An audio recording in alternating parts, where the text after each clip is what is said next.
94.9 Good News FM, Good News for the Family. Oke, senang banget Gun Solo ya. Indi masih menemani Anda di program Have Friend. Dan ingatan baik kalau Anda lihat di feed kami di media sosial, kami menjanjikan akan hadir bersama dengan kita em, Profesor Dr. Heni ya, Hartono SSMPD. Beliau adalah guru besar bidang TFL atau Teaching English as a Foreign Language ya. Sudah terhubung melalui aplikasi Zoom, sama sapa dulu beliau. Bu Heni, apa kabar? Shalom, selamat pagi Mbak Indi, luar biasa. Selamat pagi juga pendengar Good News Family ya, dimanapun Yes, berada. Good News Family.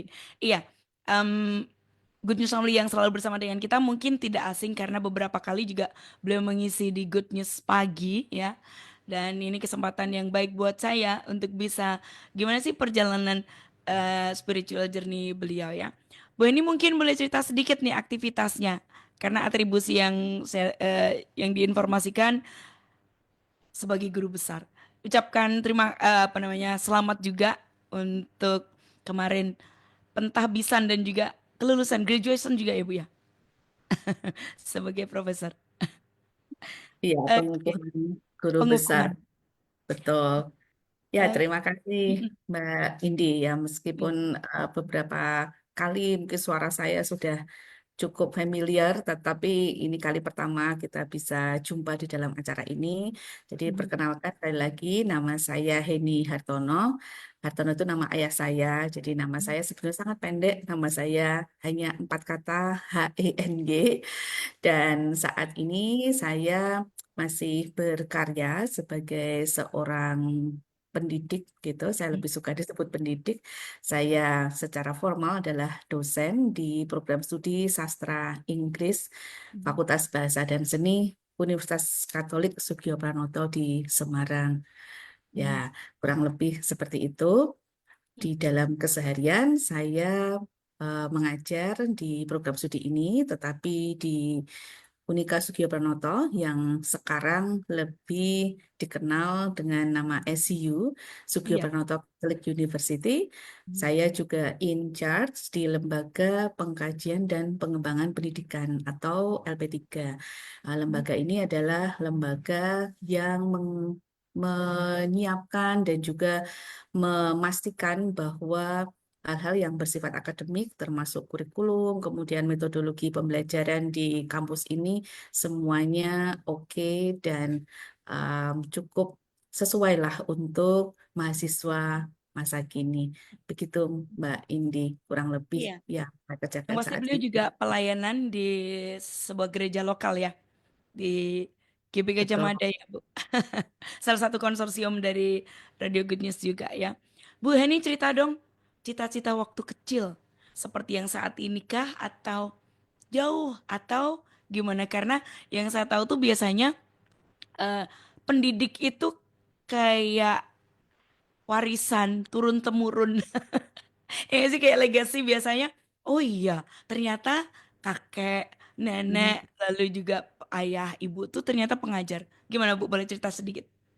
Nah, ini unik ini Mbak Indi, karena sebetulnya di dalam keluarga saya, Mhm. ayah saya, ibu saya itu nggak ada yang bekerja di dunia pendidikan. Nah, Oke. ada satu tante saya, istri Mhm. dari kamu saya, itu memang seorang guru gitu ya. Mhm. Tetapi sejak kecil, saya kalau ditanya cita-citanya mau jadi apa, saya itu konsisten, saya selalu bilang pengen jadi guru. Jadi waktu Oh, kecil tuh suka main oh, itu ya, suka main rumah-rumahan gitu kan ya. ya. Lah kalau lalu sekolah-sekolahan, kalau main sekolah-sekolahan saya selalu maunya jadi gurunya. Jadi jadi saya itu Mhm. selalu kalau ditanya ingin jadi apa gitu cita-citanya, Mhm. saya bilang cita-cita saya sangat sederhana ya, just a Mhm. simple dream begitu, pengen menjadi guru. Nah, Mhm. kalau ditanya apakah selaras dengan hari ini, Mhm. saya sebenarnya cuma pengen jadi guru. Jadi Mhm. saya bilang anugerah Tuhan kalau hari ini saya bisa jadi seorang guru besar begitu. Itu benar-benar kejutan yang salah satu kejutan ya, yang kejutan-kejutan indah yang Tuhan kerjakan di dalam kehidupan saya. Iya, tapi journey-nya pasti juga bukan hal yang muda ya. Ini yang bakal kita dengar dari kisah Bu Heni nih. Apakah kemudian Ibu memperlengkapi di apa namanya pendidikan-pendidikan misalnya di sekolah SMA ya kalau dulu keguruan dan sebagainya atau seperti apa? Oke, Enggak. enggak ya, enggak. Dulu saya Oke. waktu SMA, ya mulai SMA Mm-mm. ya. SMA itu saya ada di jurusan IPA, Mbak. Saya di jurusan IPA, saya di kelas biologi. Karena Mm. waktu itu kita pilih jurusan itu kan guru-guru Iya. menganjurkan dia dari nilai kita gitu ya. Oh, kamu Oh, jangan masuk iya, ini, masuk ini, IPA gitu kan ya. Padahal sebetulnya betul. saya suka social science sebetulnya. Mm-mm. Mm. Tapi ya saya masuk IPA. Kemudian pengen kuliah kan ya, pengen kuliah jurusan IPA. Teman-teman yang lain kan pengen jadi dokter. Nah, saya nggak pernah punya Mm. cita pengen jadi dokter karena saya takut kalau lihat jarum suntik aja takut gitu ya. Jadi jadi nggak pengen jadi dokter dulu. Mm-mm. Nah, saya dari jurusan IPA, tapi kemudian ketika saya ngikutin tes masuk perguruan tinggi, saya nekat saya mengambil jurusan IPS dan Mm. saya em, masuk memilih waktu itu jurusan sastra Inggris. Itu Mm. S1 saya. Mm. Setelah setelah saya kuliah, ini perjalanan saya dimulai ya, karena Mm. waktu itu saya bilang pada orang tua, saya Mm. mau kuliah, saya akan berusaha untuk tidak terlalu merepotkan orang tua Mm. begitu. Jadi ketika saya kuliah itu saya sambil mengajar sebagai seorang eh, guru les begitu. Yes. Mm. Tadinya saya pernah ikut satu lembaga bimbingan belajar begitu, tapi kemudian saya jalan sendiri. Saya dengan beberapa teman di program sastra Inggris di Universitas Gadjah Mada, saya S1 Mm. dulu ya di UGM. Nah, Mm. di situ saya justru mulai belajar bagaimana menggunakan bahasa Inggris secara aktif ya karena yang saya ambil adalah sastra Inggris, tapi saya dari jurusan IPA waktu SMA. Jadi waktu pertama kali kuliah itu saya sempat shock juga tuh, lihat teman-temannya kan banyak kan dari kelas IPS, kelas bahasa, wah Mm. langsung tes gitu kan. Saya masih butuh waktu untuk mencerna begitu. Waduh, gimana ini saya supaya bisa ngikutin teman-teman. Nah, kemudian waktu itu di UGM ada pusat studi Indonesia yang diikuti oleh mahasiswa-mahasiswa asing dari Mm. berbagai negara. Nah, disitulah saya memakai kesempatan untuk ngobrol sama mereka. Saya coba-coba ngobrol sama mereka. Kok mereka paham ya yang saya Oh, sampaikan. dari Jadi native speakernya ya? Eh, Native. jadi saya Oh, dari native. Heeh. betul, betul. Jadi saya Mm. tuh jadi tumbuh rasa percaya diri. Mm. Oh, oke, berarti saya bisa nih ngobrol sama Mm. mereka. Dan itu buat saya jadi semakin pede begitu di kelas. Mm. Nah, kemudian saya mulai mengajar, mulai memberikan les begitu dan awalnya mengajar orang Indonesia Mbak Indi, tapi kemudian saya itu jadi spesialis muridnya itu anak-anak Korea. Karena pada Ah. saat itu ya di Jogja itu banyak sekali keluarga dari Korea Mm. yang anak-anaknya mau sekolah di sekolah internasional di Mm. Jogja dan mereka Mm. butuh tutor untuk anak-anak mereka yang mengajar setiap hari. Jadi setiap hari itu saya mengajar anak-anak Korea itu dari rumah ke rumah dan itu pekerjaan yang saya jalani selagi saya masih jadi mahasiswa. Mm. Kayaknya capek banget ya, waktu itu capek banget, panas-panas begitu, dari Mm. rumah ke rumah begitu di daerah Pekanbaru di Yogyakarta. Mm. Tetapi rupanya kegiatan itu tuh membentuk saya. Jadi dari saya ngobrol dengan anak-anak didik saya itu, Mm. lalu saya terus berkomunikasi dalam bahasa Inggris, itu justru malah memperkaya saya.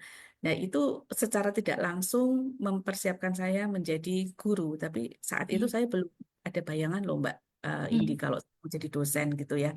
Mm. Setelah saya lulus S1, saya waktu itu masih punya beberapa Mm. pekerjaan memberikan ya ini seperti private class, kemudian Mm. saya juga mengajar di beberapa tempat. Tetapi kemudian mikir-mikir kan ya, waduh kalau gini caranya kan saya nggak jelas gitu.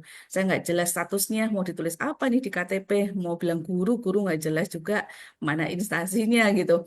Terus akhirnya mama saya itu memberikan saya potongan iklan begitu lowongan pekerjaan dari koran waktu itu di Semarang dan di tempat saya Mm. bekerja sekarang ini. Nah, waktu itu saya coba untuk melamar dan Mm. ternyata ternyata diterima begitu ya, ternyata Mm, diterima. Dan di situ saya mulai dari guru di lembaga bahasanya karena belum ada fakultas waktu itu, fakultas mm, bahasanya belum ada.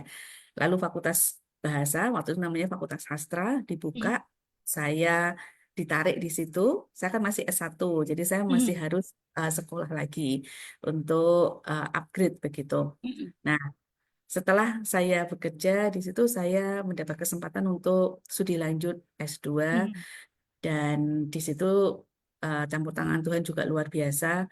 Saya mendapatkan beasiswa. Jadi boleh cerita enggak ini Mbak Mbak Boleh uh, banget Bu, karena ya? ini juga pengen ngerti nih, Mm-mm. perjalanan iman Bu Heni itu dimulai dari kapan? Apakah emang dari kecil sudah kenal Tuhan? Atau Mm-mm. tapi gimana Bu Heni sudah mengenal ini kind of goodness of God gitu. Ini adalah kebaikan Tuhan secara nyata dalam hidup Bu Heni gitu kan. Mm-mm. Boleh silahkan Bu. Iya, jadi waktu S2 ini Mbak Indi, ini salah satu ini ya. Jadi oh ya, saya tadi nggak nyebutin ya, saya itu lahir dari keluarga Kristen. Jadi Mm, mama saya Kristen, papa saya ketika menikah dengan mama saya itu terus kemudian menjadi Kristen. Tadinya papa saya nggak Kristen, tetapi mm, kemudian menjadi Kristen. Jadi saya kan lahir sudah di dalam keluarga Kristen. Jadi saya sudah kenal Tuhan dari lahir bayi itu sudah sudah sudah dikenalkan gitu ya dengan iya. gereja. Jadi rasanya itu kan jadi kayak ya ya sudah kayak biasa-biasa aja gitu karena memang sudah tahu. Tetapi di dalam perjalanan hidup saya itu saya merasa ada beberapa perhentian begitu ya yang Tuhan tunjukkan bahwa em, aku tuh nggak main-main sama kamu gitu kayak seolah-olah tuh Tuhan tuh ngomong kayak gitu bahwa Tuhan itu sangat serius dengan hidup kita masing-masing termasuk saya.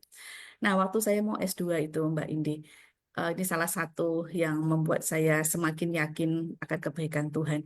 Mm, Saya waktu itu mau kuliah di luar negeri. Jadi dari kantor itu sudah merekomendasikan saya untuk mengambil S2 di Filipina waktu itu.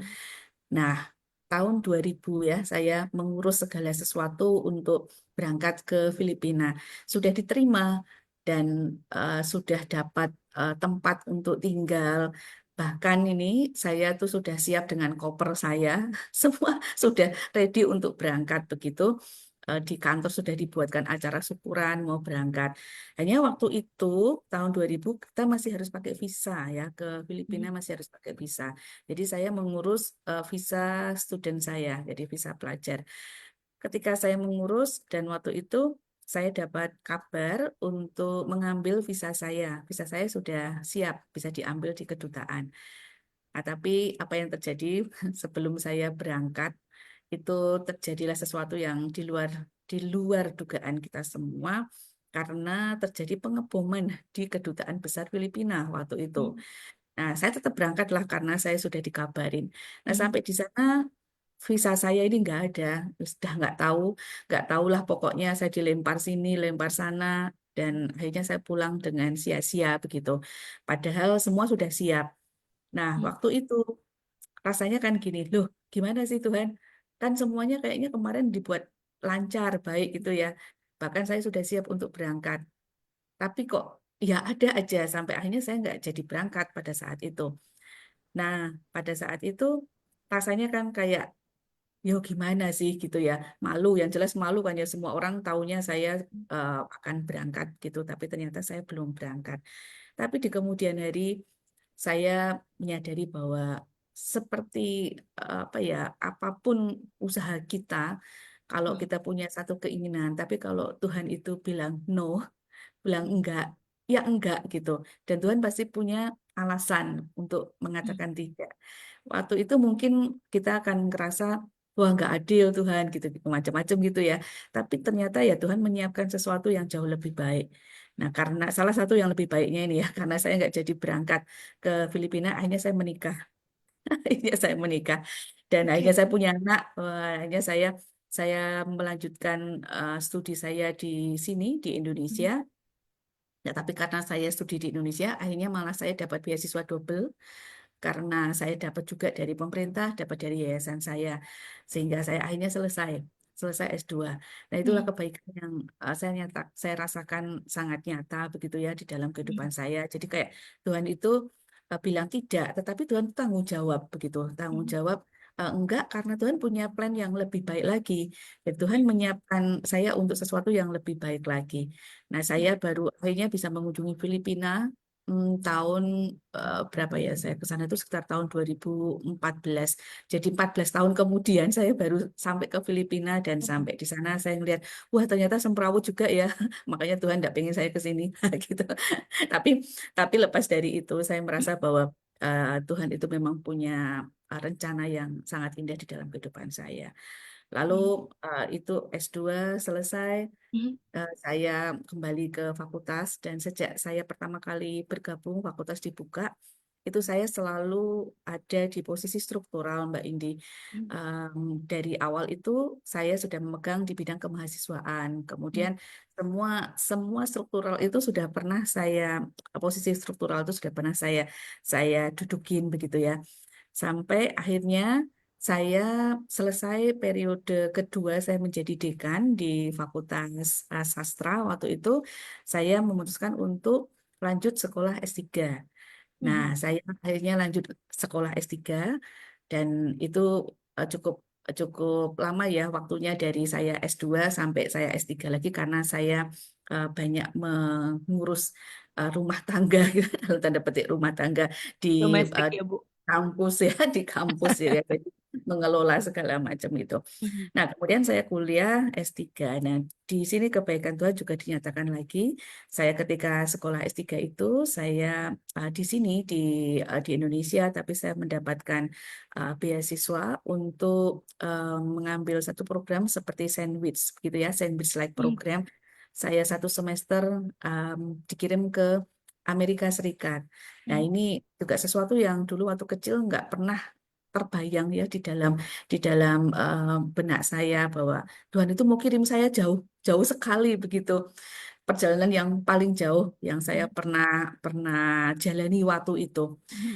Nah, setelah selesai saya kuliah S3, kemudian saya kembali lagi berkarya, kemudian saya ditarik di universitas. Saya masih tetap mengajar di fakultas, tetapi saya uh, membantu di universitas begitu. Mhm. Dan untuk apa namanya, jabatan akademik ya, tadi Mhm. Mbak Indi tadi Ya. sempat bertanya, Mhm. wah itu juga panjang ya, juga panjang.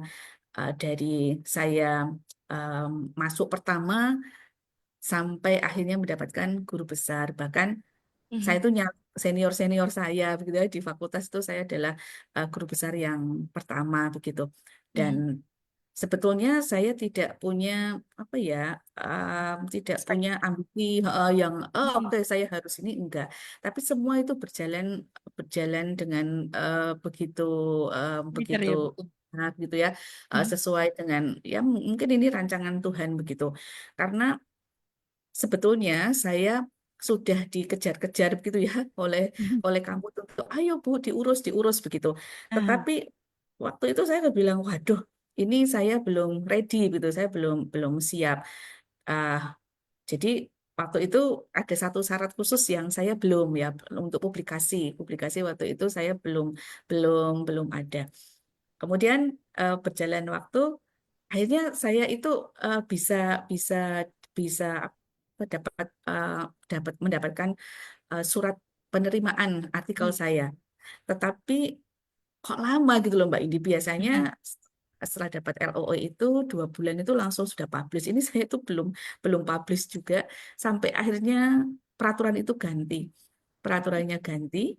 Terus setengah tahun, tiba-tiba ketika saya sudah bilang saya tinggal aja lah, saya ini belum publish gitu. Satu pagi hari Minggu tuh saya mau ibadah, saya dapat notifikasi kalau jurnal saya itu publish gitu. Terus saya bilang, oh ya udahlah nanti aja pulang gereja begitu. Pulang gereja baru saya kabarin, dan ternyata mengurus itu terus ya sudah diurus diurus terus ya, singkat singkat cerita begitu, sudah keluar pengumuman, lah punya saya itu sudah lolos semua, tetapi tidak bisa, ini di gelombang pertama ya, tidak bisa Mhm. direkomendasikan karena jurnal saya itu linknya under construction. Jadi Mbak Indi pernah ya Hmm. kalau klik satu Iya, tiba-tiba under under construction, wah construction. ini Mm-mm. nggak, saya bilang waduh ini lagi. Ah, Tuhan gimana sih, wong semua sudah dibuat lancar sampai di sini kok kok mandek begitu ya, kok mandek gara-gara under construction. Tapi justru proses ini itu juga mendewasakan saya bahwa Mm. Tuhan kasih pelajaran banyak tentang under construction ini, Ya, bahwa di dalam kehidupan kita sepanjang hidup kita ini, kita ini juga under construction ya, yes, kita that's right. mengalami proses under construction sampai sampai ya habislah masa hidup kita kalau kita Di dunia nggak ini mau ya, Bu. mengalami konstruksi, ya pasti sudah selesai gitu Betul. hidupnya. Mm. Nah, itulah pelajaran-pelajaran yang saya dapat sampai Ya. akhirnya benar-benar bisa turun SK-nya, dan Mm-mm. Tuhan Tuhan anugerahkan ini, dan saya yakin kalau Tuhan izinkan terjadi pasti Tuhan sudah siapkan tugas-tugas ya untuk Ya. saya begitu, Mm-mm. karena setiap setiap detik lah yang Tuhan kasih dalam kehidupan kita itu kan kesempatan Yes. kesempatan untuk kita bisa melakukan sesuatu yang berdampak untuk sesama kita. Itu Well, Mbak. Waduh, siap. kurang lebih gitu. Prof. Heni, ada pengalaman spesifik yang jadi momen transformasi buat Prof. Heni nggak sih? Artinya begini, dulu tuh Prof. Heni memandang hidup itu seperti apa? Apakah ada beberapa kan mendefinisikan hidup seperti ini, gitu ya. Lalu kemudian setelah mengenal dalam proses perjalanan yang begitu panjang sampai dengan Bu Heni dapat menerjemahkan under construction adalah kayak fully proses sampai dengan berakhirnya kehidupan kita di dunia yang terbatas ini kayak gitu kan. Prof ini ada kayak special pengalaman spesifik gitu nggak? Yang jadi momen transformasi sampai Prof ini ngerti banget ini nih Tuhanku, ini nih Allahku kayak gitu. Ada?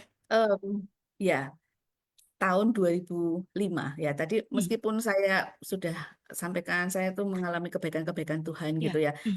Tetapi tetapi sebagai manusia tuh kadang itu kan kita suka lupa gitu ya Mbak India, suka Yes, lupa kalau betul. kalau kita itu belum seberapanya, nggak ada papanya sama Tuhan gitu kan. Ah, Jadi janganlah coba-coba pakai kekuatan sendiri, pakai pikiran mm-mm. sendiri. Yes. Nah, saya itu kadang tuh masih suka begitu. Sampai tahun 2005 itu saya benar-benar, itu adalah satu titik yang membuat saya benar-benar sisa sisa hidup saya setelah 2005 itu saya menjalaninya dengan benar-benar yakin bahwa semua itu di bawah kendali Tuhan.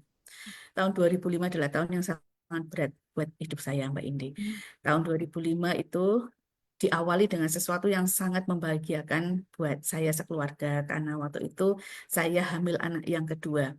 Mhm. Nah, senang sekali ya. Dan waktu di USG juga tahu bahwa anak ini adalah anak laki-laki. Anak yang pertama adalah anak perempuan. Dan ini adalah anak laki-laki. Wah, senang sekali. Dan semua sudah dipersiapkan dan kondisinya, karena itu sudah anak kedua, tentu kondisi saya dan keluarga kecil saya pasti sudah lebih baik dan Mhm. sebenarnya siap begitu ya. Nah, tetapi ada sesuatu yang Tuhan ingin saya belajar lebih lagi. Saya benar-benar waktu itu mengalami satu ujian yang buat saya naik kelas gitu. Mhm. Tahun 2005 itu mulai bulan Agustus ketika saya saatnya melahirkan anak kedua. Anak kedua saya ini tidak ada, Mbak Indi. Jadi meninggal di dalam kandungan Mhm. meskipun sudah saatnya untuk dilahirkan. Jadi waktu itu terpilih tali pusat. Jadi anak saya ini benar-benar aktif sebelumnya sehingga nggak tahu saya gerakannya gimana. Eh, jadi dia terpilih tali pusatnya dan itu yang menyebabkan menyebabkan dia nggak ada. Itu adalah pukulan yang pertama buat saya.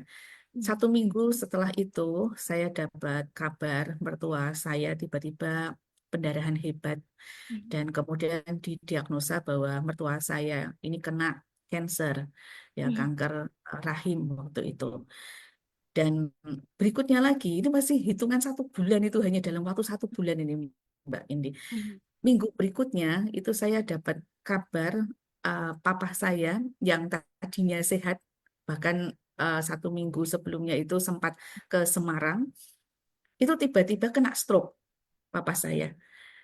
Terus papa saya masih harus dirawat gitu ya, dan di kota Magelang dirawatnya. sampai akhirnya harus dirujuk ke Jogja waktu itu. Dan satu minggu berikutnya saya aja belum begitu sembuh ya dari operasi ketika melahirkan anak yang tidak ada itu. Saya dapat kabar yang lebih menyesakkan dada saya karena mama saya tiba-tiba dipanggil Tuhan mendadak ya. Posisi waktu itu mama saya di rumah setelah 1 minggu sangat repot mengurus papa saya yang sakit. Jadi semua perhatian tertuju pada papa saya, tapi malah mama saya yang dipanggil Tuhan. Padahal saya itu sangat dekat dengan mama saya. Nah, pada saat itulah saya kayak apa ya merasa wah berat berat berat banget dan rasanya tuh kayak kayak tidak sanggup untuk menjalani semuanya. Terus saya banyak protes ya sama Tuhan di awal-awal itu saya bilang Tuhan kok gini sih kok sama saya kok kayak begini kenapa kok Tuhan mengizinkan ini ke saya. Terus saya ini kurangnya apa? Wah, itu perdebatan konflik batin saya Ya. sampai saya kehilangan berat badan drastis sekali dalam waktu 1 bulan itu. Saya nggak pernah keluar rumah. Waktu keluar rumah orang-orang pangling dengan saya karena saya jadi kurus sekali waktu itu dan itu sangat berat sekali buat saya. Banyak pertanyaan-pertanyaan yang tidak terjawab begitu. Tetapi kemudian setelah lewat semuanya itu, em, saya akhirnya mendapatkan satu pelajaran yang sangat sangat apa namanya sangat berharga dalam hidup saya bahwa saya tidak bisa mengandalkan kekuatan dan pikiran saya sendiri. Ya Amsal 3 ayat 5 sampai 6 ya. Itu percayalah pada Tuhan dengan segenap hatimu tuh benar-benar kayak jadi hidup begitu loh di dalam kehidupan saya bahwa semua yang saya planningkan, semua yang saya kira itu baik dan saya bisa atur kalau Tuhan yang berdaulat itu mengatakan ceritanya nggak gitu nak gitu ya ceritanya nggak gitu nak kamu nggak bisa bikin cerita sendiri untuk hidupmu. Nah, ini ya kita mesti tunduk begitu. Tapi ketika kita tunduk sama Tuhan dan benar-benar percaya pada Tuhan dengan segenap hati kita, ya Tuhan itu sudah rancangkan semua yang terbaik buat kita. Ternyata di dalam sakit-sakit yang kita rasakan, yang saya rasakan waktu itu, Tuhan itu tidak pernah meninggalkan saya. Jadi saya merasa waktu itu saya benar-benar ada di titik yang saya Ya. dibuat tidak bisa apa-apa gitu loh. Benar-benar dibuat tidak bisa apa-apa sehingga ya saya mau lari kemana lagi kalau nggak sama Tuhan. Mhm. Nah dari situlah saya terus um, semakin yakin bahwa apapun yang terjadi dalam hidup saya, semuanya itu sudah ada di dalam skenario-nya Tuhan dan skenario Tuhan Mhm. itu tidak pernah salah. Itulah Ya. yang bikin saya makin kuat dan makin merasa makin lebih lebih nyaman menjalani menjalani hidup saya setelah itu. Oke, yang menguatkan Bu Heni waktu itu ketika pastikan banyak pertanyaan ya karena kayak badainya tuh kayak tanpa jeda kan ya Bu, yang bikin kita Betul. pet pet pet pet pet gitu. Sehingga kan kan ada pertanyaan, yakin nih saya sendirian gitu kan. Ini berat loh. Terus kita mempertanyakan, kok kayak gini? Gitu kan. Ada kalanya kita bertanya, saya anaknya bukan nih gitu. Saya hambanya Betul. bukan nih. Saya siapa ini gitu kan. Saya siapa di hadapan Tuhan. Kita kadang jadi lupa ingat tentang identitas kita di hadapan Tuhan. Nah, Bu Heni waktu itu siapa yang jadi reminder? Siapa yang jadi pengingat buat Bu Heni bahwa identitas Bu Heni itu ya di sini di hadapan Tuhan. Siapa Bu? Karena ini kan krusial banget ya. Yang bikin kita berkenan di hadapan Tuhan kan iman kita. Tapi badai yang hebat itu kadang suka menggeser posisi Tuhan dalam hati kita. Yang Mm-mm. jadi pengingat kuat yang membuat Bu Heni kembali duduk di identitas Bu Heni di hadapan Tuhan. Siapa? Mm-mm. Ah, kalau saya mengingat masa-masa saya di tahun itu ya, Hmm. tahun 2005 yang sangat berat itu, orang yang paling dekat dengan saya itu sebenarnya kan mama saya. Waktu itu kalau ada apa-apa selalu mama saya mengingatkan. Tapi ini kayak gini loh, Tuhan aku pun kau ambil gitu loh. Jadi saya tuh bener-bener kayak nggak Hmm. punya pegangan gitu kan. Terus Hmm. saya terus ngomong sama siapa lagi? Orang Hmm. yang selama ini paling saya percaya, orang yang paling dekat, yang Ya. paling bisa menguatkan saya itu dan menyatakan saya adalah mama saya. Tapi kan saya Hmm. benar-benar waktu itu makanya saya jadi kayak gombang-gambing gitu ya karena mama mama juga diambil. Dan nah inilah kebaikan Tuhan. Waktu itu bagaimana saya bisa bisa akhirnya balik? Justru yang menguatkan saya tidak pernah sangka itu anak saya yang masih kecil, Mbak Indi. Anak saya yang masih kecil. Sebenarnya saya Hmm. suami dan suami saya sama-sama terpukul waktu itu dengan kehilangan Hmm. anak kami yang kedua ya. Ya. Tapi anak saya waktu itu masih masih usia dia berarti sekitar 3 tahunan ya, 3 tahun mau 4 tahun begitu. Dengan kepolosan dia itu seringkali menghibur gitu ya. Mama, Hmm. mama jangan sedih, jangan jangan lupa, ayo berdoa gitu. Ingat Tuhan Yesus loh, Tuhan Yesus. Itu perkataan-perkataan polos dari seorang Ya. anak yang buat aku malah kayak jadi, ini malaikat nih, malaikat yang Tuhan Yes. kirimkan di Hmm. dalam masa-masa yang sangat sulit itu. Saya nggak tahu mau dengerin siapa lagi. Orang ngomong tuh kadang kayak gini loh Mbak Indi. Kalau saya waktu itu ngerasa kayak gini, Ya. orang terutama orang dewasa gitu ya yang nasihatin kan banyak ya orang datang terus Ya. nasihatin gini Ini gini harus gini. diceritakan, Saya, Bu. Karena semua orang juga ngalamin hal yang sama ketika kita ngadepin sesuatu kan apa yang apa yang kita dengar, apa yang itu seperti apa, Bu? Ini mungkin boleh cerita. nah, Hmm. saya tuh merasa kayak gini, ya ngomong kan gampang gitu, itu yang saya Hmm. rasakan. Ya. Kamu kan nggak ngalami gitu loh, Hmm. kamu kan mengalami yang saya rasakan. Jadi ya Hmm. itu mah teori gitu, jawaban indah gitu ya. Hmm. Jawaban indah. Ya saya tidak butuh kata-kata indah waktu itu. Hmm. Tapi nggak ngerti gimana saya butuh sesuatu yang bikin bikin damai sejahtera saya itu kembali waktu itu dan saya ada ketenangan. Nah, kenapa saya bilang Tuhan kirimkan malaikat lewat anak saya ini? Karena dia kan anak kecil, dia polos Yes. gitu, dia polos, dia nggak punya tendensi apa-apa, Hmm. harus tiba-tiba ngomongnya kayak gitu, sehingga saya tuh jadi tetap ke gereja gitu ya, tetap ke Hmm. gereja, tetap tetap buka telinga untuk firman, dan itu membuat saya terus jadi kembali. Orang-orang yang ngomong ke saya rasanya tuh mental pada saat itu Ya. rasanya tuh mental kalau orang Yes. ngomong. Betul. Tetapi sekarang ya setelah melewati semua itu, saya Hmm. jadi kayak begini. Tuhan tuh memperlengkapi saya lewat peristiwa-peristiwa tersebut yang sangat berat. Jadi kalau saya dipertemukan dengan orang yang sedang dalam pergumulan, terus saya memberi nasihat, saya kasih disclaimer dulu. Saya nggak ngomong tok loh. Saya pernah Hmm. ngalami. Saya pernah Ya. ada di posisi yang seperti itu. Jadi ketika saya ngalami itu pun dan saya tahu yang ngomong itu enggak ngalamin gitu ya. Saya kan rasanya kayak ya kamu sih ngomong gampang begitu ya. Soalnya rasanya jadi emang agak ringan, jadi nggak bermuatan ya, Bu. Dan pengalaman ini memberikan muatan dari apa yang kita ucapkan. Apalagi itu firman gitu kan. Yes, yes. Got it, right? Oke. Oke, berarti anak kecil. Iya sih, celemongan, celotehan mereka tuh kadang jadi pengingat yang begitu kuat ya, Bu. Kayak Betul, speak betul, louder betul, banget. Wih, ini betul, anak betul. kecil dengan kepolosannya. Apalagi itu Betul. kata-kata yang keluar itu bisa jadi adalah ajaran kita. Iya, Jadi betul, betul, kan betul. kayak ngomong lagi ke kita, kita bisa ngajarin dan anak itu ingat kenapa kita lupa dengan apa yang kita ajarkan gitu kan Ibu. Betul, Wah, betul, betul, betul, betul. Jadi ini. kadang itu dalam Hmm. situasi-situasi yang Hmm. kita sedang merasa ya bahwa kita Yes. itu kok ditinggalkan Tuhan gitu ya, nggak ada siapa-siapa. Kadang Tuhan itu bisa pakai siapa aja gitu. Saya ngerasa kayak gitu. Kadang Tuhan kirimkan orang-orang yang kita nggak pernah sangka gitu hadir di dalam kehidupan kita, dan dia bukan bukan sosok misalnya sosok pendeta yang hebat, yang berkhotbah kemana-mana. Kadang enggak gitu, bahkan anak kecil gitu ya, bahkan anak kecil yang dengan kepolosannya ya seperti kata Mbak Indi, jangan-jangan dia juga ngolah dari apa yang kita pernah sampaikan kepada dia, tapi kok ya di Yes. saat yang tepat gitu ya Tuhan, Yes. Tuhan kasih kasih apa namanya, reminder dan Ya, pesan-pesan itu justru malah lewat lewat seseorang atau sosok yang kita nggak pernah sangka gak gitu. pernah sangka. Itu hebatnya Tuhan kita ya Bu. Output yang keluar dari input yang sudah didapat itu tiba-tiba dikembaliin ke kita dan, hah? Iya, betul. Oke. Aduh, luar biasa. Bu Heni, boleh cerita sedikit nggak tantangan sebagai di akademisi ya?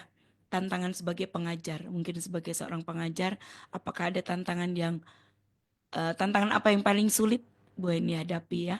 Dan bagaimana Bu Heni melihat tangan Tuhan bekerja dalam situasi tersebut?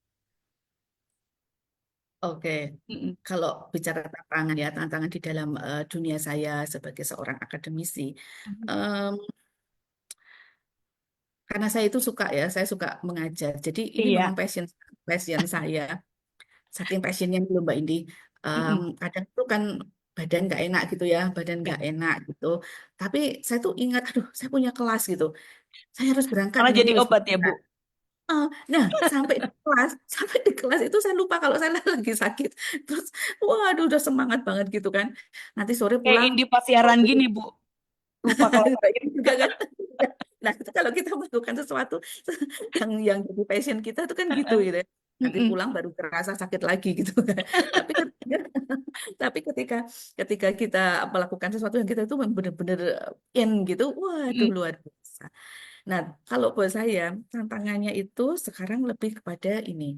Jadi yang kita hadapi ya, yang saya hadapi Mm-mm. sekarang, mahasiswa ini kan dari generasi yang berbeda dari Ya. generasi saya. Nah, Mm-mm. ini membuat saya tuh tertantang untuk Mm-mm. gimana saya bisa bisa menyamakan frekuensi dengan Ya. mereka. Dan saya harus Mm. terus upgrade diri. Saya mesti ngikutin bagaimana anak-anak sekarang, terutama Gen Z ini Ah, learning-nya seperti apa, ya. yang kira-kira cocok. Kan nggak bisa mereka tak ajar dengan, saya ajar dengan cara saya diajar oleh dosen Mhm. saya dulu. Udah nggak Mhm. masuk sama sekali. Mhm. Dan itu membuat saya harus terus upgrade diri, belajar Mhm. teknologi, iya, kemudian Mhm. ya ngikutin anak-anak sekarang itu gimana gitu sampai anak saya itu kadang sampai terkaget-kaget gitu lah kalau saya em, ngomong gitu ya ngomong sesuatu atau satu istilah yang digunakan anak-anak sekarang. Weh, mama kok tahu itu gitu ya? Oh ya harus tahu dong gitu. Itu untuk menyamakan frekuensi saja Iya, iya, dengan iya. Untuk anak-anak menyamarkan sekarang. gap ya, Bu. Betul Ya betul. kan Nah, ada gap generation yang mungkin lah saya kayak mungkin cukup berjarak gitu ya. Nah, itu kalau kita bisa mengambil sedikit dari vocab yang mereka gunakan itu rasanya akan tersublimasi. Jaraknya jadi lebih tipis gitu kan. betul betul. Nah, Iya. itu sebenarnya tantangannya itu sih kalau Mm. untuk apa ya mengajar di dalam kehidupan saya sebagai akademisi. Yang lainnya saya enjoy saja, saya menikmati Mm-mm. saja prosesnya. Justru ada yang lebih sulit sih tantangannya Mm-mm. Mbak Didi lepas dari itu. Yes. Yaitu apa coba? Menyeimbangkan multi peran kita sebagai Mhm. perempuan, Nah, sebagai seorang perempuan. Ini yes, nih. karena ini di Kartini, Bu, harus ini, Bu. Hmm. Peran domestiknya harus jalan. Di luar juga Betul, harus jalan dan utuh ya, Bu. betul, Gimana nih, Bu, ini boleh betul, cerita? betul, betul. Makanya saya tahun berapa ya, sekitar mungkin 3 tahunan yang lalu saya pernah Hmm. menulis artikel di Hmm. surat kabar gitu. Saya kasih judul Ibu Seribu Peran, ya. Ibu Seribu Peran. Kemudian waktu COVID ya tahun 2000 sekitar 2021, 2020 Hmm. atau 2021 itu saya juga menggagas sebuah tulisan buku em, yang berjudul Kartini Masa Kini gitu ya, Hmm. catatan para ibu multi peran. Nah, itu berisi catatan-catatan dari para ibu yang melakukan berbagai peran di dalam keseharian.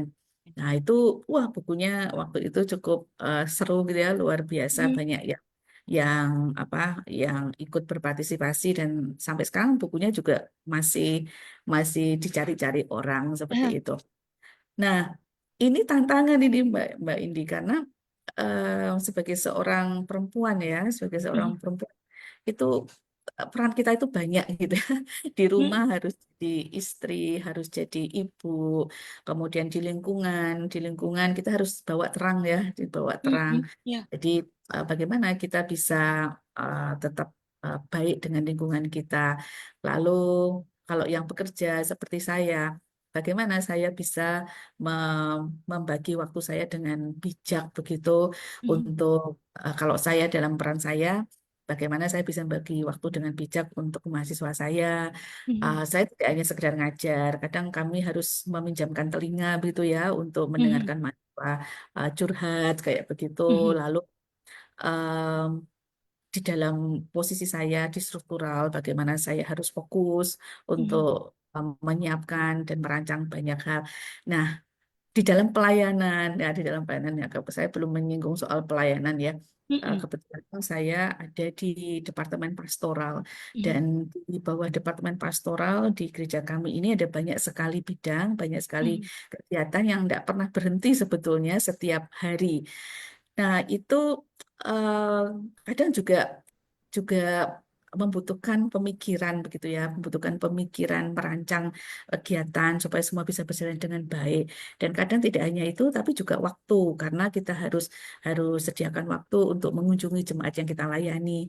Dan saya biasanya lakukan itu sore hari, ya sore Mhm. hari sampai malam begitu setelah pekerjaan saya selesai. Jadi saya memang saya bilang anak-anak Tuhan tuh harus profesional, nggak boleh izin-izin gitu ya istilahnya, izin-izin hanya untuk apa judulnya mau mau pelayanan gitu. Layanan.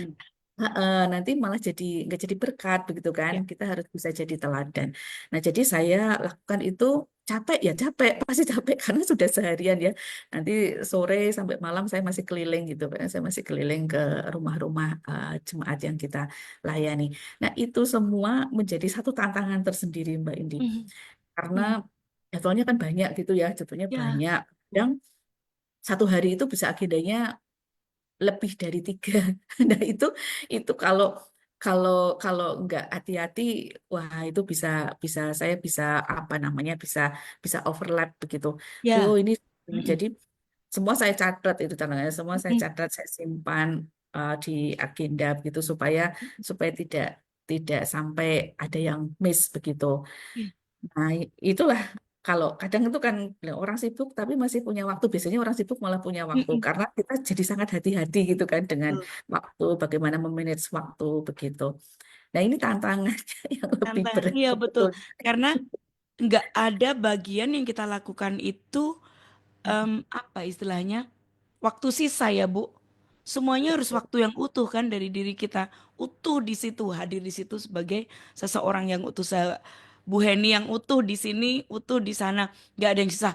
Aduh, ini betul, sisa-sisa waktu, sisa tenaga, sisa energi nggak ada. Bu betul, Heni, betul, betul. pelayanan, pekerjaan yang Bu Heni jalani saat ini em, merupakan wujud nasar, jawaban doa, atau langkah iman, atau bukan semuanya.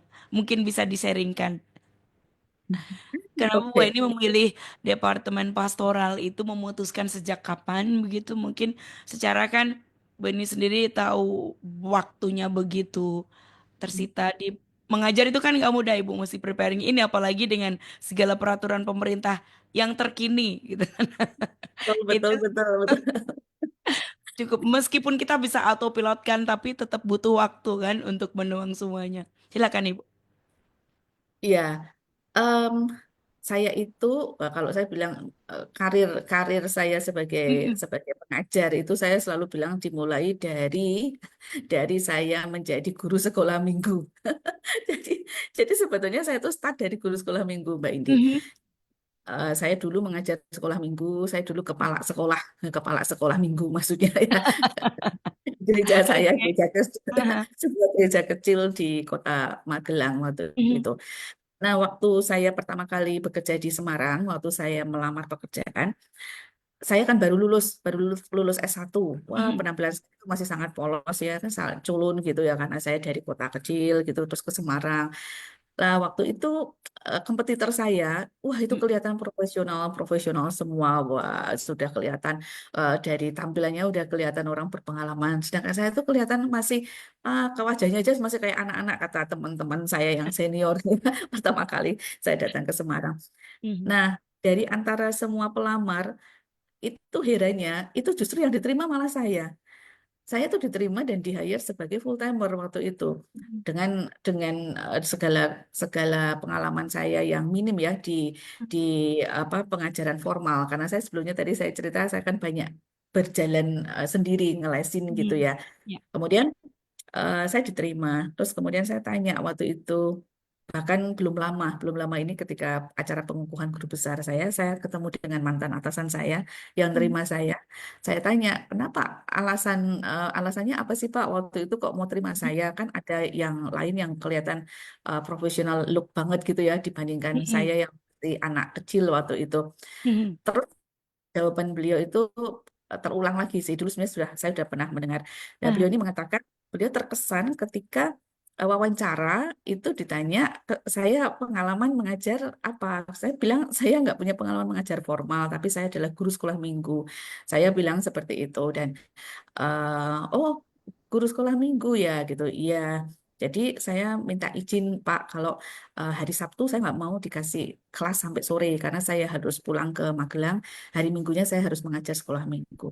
Nah, rupanya jawaban saya yang spontan dan polos itu sangat berkesan buat atasan saya karena atasan saya mantan atasan saya ini menilai orang ini untuk pekerjaan ya untuk pekerjaan yang tidak dibayar saja volunteer dia Mhm. setia.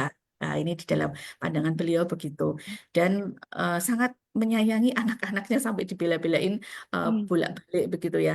Itu Mhm. menunjukkan kalau dia itu orang yang penuh dedikasi dan Teruji ya cinta. Bu. Dan dia bilang ini berarti ini ada punya cinta yang besar Mhm. untuk anak-anak. Nah, dari situ saya semakin terkonfirmasi bahwa Tuhan itu meletakkan saya di tempat yang memang tepat ya. Kadang saya sendiri masih bingung waktu itu. Sebagai anak muda kan bingung ya, saya mau ini, mau itu gitu. Tapi Tuhan tuh kayak meletakkan saya di tempat yang tepat begitu. Mhm. Karena ternyata passion saya itu sebegitunya gitu untuk mengajar. Bahkan dari sekolah minggu dulu itu tempat itu adalah laboratorium saya yang pertama waktu itu. Bagaimana saya begitu menikmati dunia mengajar ini dari mulai persiapan ya persiapan menyiapkan segala sesuatu untuk ngajar, lalu perjumpaan dengan murid-murid itu Mhm. selalu bikin saya itu bahagia. Dan akhirnya saya menjadi menghidupi itu dan saya merasa bahwa Tuhan itu meletakkan saya di path ini ya, inilah Ya. jalan yang Tuhan Tuhan sudah berikan pada saya dan saya jadi uh, yakin bahwa saya sudah ada uh, di di tempat yang tepat begitu. Well, aduh, selalu speechless ya kalau denger journey-nya tuh. Siapapun yang hadir di sini Bu itu tuh selalu memberikan saya tuh tes yang baru, pelajaran yang baru. Well, Bu Heni, apa dan siapa yang menginspirasi Bu Heni untuk tersetia menjalani calling Tuhan dimanapun, di pekerjaan, di perjalanan nggak ada dualisme kan ya Bu, semuanya itu adalah satu calling ya. Silakan. Kalau apa gitu ya, kalau Mm-mm. apa itu saya nggak punya jawaban lain. Jawaban saya itu cuman kebaikan Tuhan gitu ya, kebaikan Tuhan yang ini tapi saya ngomong ini bukan jawaban indah loh Mbak Indi, Ya, ya, I tapi know it. benar-benar Yes. benar-benar yang saya alami karena saya selalu ngerasa kayak gini Tuhan itu kok sama saya tuh baik banget gitu. Tuhan itu nggak pernah mau utang gitu ya sama kita. Kalau saya ingat dulu ketika saya menjadi guru sekolah minggu, Mhm. saya tuh melayani anak-anak dari berbagai kalangan begitu dan Mhm. waktu itu di gereja kami anak-anaknya itu sedikit sedikit sekali sampai akhirnya 1 tahun saya berguru dan saya layani di tahun berikutnya itu udah naik 100% lebih jumlahnya. Nah, untuk bisa sampai ke situ tuh saya waktu itu tidak berpikir macam-macam, saya hanya karena saya ada rasa cinta yang besar sama Tuhan gitu ya. Saya layani anak-anak itu, bahkan ada satu keluarga yang saya tidak tahu juga anaknya 5 tapi 3 diantaranya itu lumpuh Mbak Indi. Sehingga waktu itu saya dan beberapa teman saya menjemput anak-anak ini selalu gendong. Saya gendongin itu anak-anak yang lumpuh itu kami bawa ke gereja supaya mereka bisa ikut sekolah minggu. Lalu saya juga jemputin anak-anak gitu. Bahkan waktu pertama kali saya bekerja terus kemudian saya bisa nabung gitu ya Mbak Idi, saya bisa nabung dikit-dikit. Kalau orang lain itu mungkin mau buat beli apa yang buat seneng-seneng gitu kan.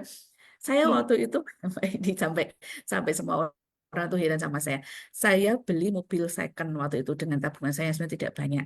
Mobil second yang saya beli itu adalah mobil L300 yang gede. Kenapa gede? Karena saya pengen ngangkut anak-anak kecil ini supaya bisa ke sekolah minggu. Jadi tampilan L300 itu kan iya, gitu Iya. ya. Tapi saya bikin cute mobil saya ini dalamnya saya hias-hiasin, saya kasih boneka-boneka. Jadi anak-anak Roti itu senang tawar ya banget. Bu, apa roti sobek? bentuknya. Betul, Iya. betul, betul. Nah, itu. Jadi karena saya tuh ngerasa em, apa yang saya lakukan itu ya karena saya memang melakukan karena cinta, tapi Tuhan itu nggak pernah ngutang, ngutang gitu sama saya. Apa yang saya lakukan untuk Tuhan itu Tuhan balasnya itu selalu lebih gede gitu di dalam kehidupan saya. Dan itu membuat saya itu nggak bisa berhenti. Itu membuat saya itu terus bergerak begitu. Kadang capek ya, kadang rasanya kayak, kok gini ya dalam pelayanan pun kadang kan kita Mm-mm. menemui hal-hal yang kadang sulit ya Mbak Mbak Ya, Indi gitu ya. betul. Itu itu yang membuat saya apa ya nggak bisa berhenti terus bergerak itu kalau saya ingat kebaikan Tuhan. Dan Yes. setiap kali saya baru nginget aja loh, saya baru punya planning, wah saya mau melakukan ini. Ya Tuhan itu kayak sudah kasih DP dulu. Wah Tuhan kasih kejutan-kejutan lain, kebaikan-kebaikan. Dan itu jelas tidak bisa membuat saya berhenti dan itu yang menjadi inspirasi saya terus untuk saya terus bergerak baik di dalam pekerjaan saya, di dalam pelayanan saya gitu. Hmm. Kalau siapa, of course, Yesus ya, Bu. Atau siapa? Kalau siapa? Ya, kalau ya Tuhan Yesus sudah pasti, Tuhan Yesus itu Mm. role model saya, termasuk di dalam mengajar, di dalam pelayanan, cara saya menyampaikan materi pelajaran. Kadang saya menggunakan analogi, kadang saya menggunakan beberapa teknik yang saya sebenarnya untuk Tuhan Yesus gitu ya caranya. Tapi kalau kita bicara secara manusia, nah siapanya, siapa itu sebetulnya sampai sekarang tetap mama saya itu tidak tergantikan karena dari beliau saya belajar banyak hal sampai sampai beliau tutup usia. Mama saya tidak pernah berhenti berdoa setiap pagi. Dari saya masih kecil, jadi saya selalu selalu melihat mama saya itu setiap pagi saya bangun tidur, saya masih melihat mama saya pasti sedang berdoa gitu. Ada adegan berdoa itu selalu selalu Mm. menjadi bekal buat saya. Sehingga saya tuh kayak kayak gini, kayak addicted gitu ya. Kalau setiap Mhm. kali saya mau ujian atau apa, saya mesti telepon mama saya. Kayaknya tuh belum mantep kalau belum dengar mama saya berdoa. Dan itu juga jadi model saya waktu saya Mm. membesarkan anak saya juga lakukan itu sehingga ketika anak saya waktu SD itu kalau mau berangkat tuh kayak kayak belum belum dia merasa ada sesuatu yang kurang kalau Mhm. belum berdoa itu belum berdoa bersama sebelum dia berangkat. Nah, itulah legacy yang saya dapat dari mama saya dan juga yang jadi inspirasi buat saya. Well, Bu Heni, secara definitif bagaimana Bu Heni mendefinisikan kebaikan Tuhan? Menurut Bu Heni, saya selalu bertanya ini karena ini adalah program ingatan baik, Bu. Jadi saya kaya dengan definisi. Bu Heni seperti apa sih kebaikan Tuhan menurut Bu Heni seperti apa? Buat saya kebaikan Tuhan itu adalah kehadiran dan pertolongan Tuhan di setiap musim hidup kita. Meskipun kadang kita tidak menyadarinya, tetapi lewat berbagai cara ya, Tuhan itu bisa menjangkau kita, hadir dan pertolongannya datang, bisa lewat orang-orang yang Tuhan izinkan hadir di dalam kehidupan kita, lewat kesempatan yang Tuhan berikan pada kita, lewat keluarga, ya lewat apapun. Tapi setiap saat kita bisa merasakan kehadiran dan pertolongan Tuhan. Nah, itulah kebaikan Tuhan buat Yes. saya. Yes. Kemampuan kita untuk selalu menyadari itu kebaikan Tuhan ya, Bu ya. Ya, Well, betul. Bu Heni, di luar sana mungkin juga beberapa pendengar kita ya yang kita nggak ngerti kita bisa menjangkau sampai di mana, tapi saya percaya banyak yang mendengarkan. Ya, pesan semangat buat kita semua, buat para pendengar Bu, yang mungkin saat ini sedang merasa jauh dari Tuhan, bahkan sedang berjuang untuk merasakan kebaikan Tuhan yang ternyata sudah kayak ready to enjoy gitu ya. Sudah siap untuk dinikmati tapi masih masih mencari. Nah, Bu Heni mungkin bisa berikan pesan semangat dan closing statement. Kadang Tuhan itu bekerja dengan sunyi, tapi itu bukan berarti Tuhan tidak peduli. Kalau saat ini ada yang masih sedang di dalam proses, jangan menyerah, nikmati prosesnya. Karena lewat proses itu Tuhan ingin membentuk kita menjadi semakin indah di hadapannya. Jadi sekali lagi, jangan menyerah ketika kita ada di dalam proses tersebut, Mhm. karena kebaikan Tuhan belum selesai. Dan sesungguhnya kebaikan Tuhan itu tidak akan pernah habis untuk kita. Bold. Oke. Aduh dengerin tuh sampai speechless. Bu Heni, thank you banget ya buat kebersamaannya. Ya, Gun Somli, kami sangat berharap apa yang kami hadirkan dalam perbincangan yang berbatas waktu ini boleh benar-benar menguatkan Anda, mengingatkan kita semua ya, yang sangat tidak tahu kami dengan tepatnya apa situasi Anda, tapi yang pasti ketika Anda mendengarkan ini, Anda boleh dikuatkan. So finally, saya Indi. Dan saya Heni. Untuk Genis FM, bisa nungguin Swayo at 94.9 Genis FM, Genis for the Family.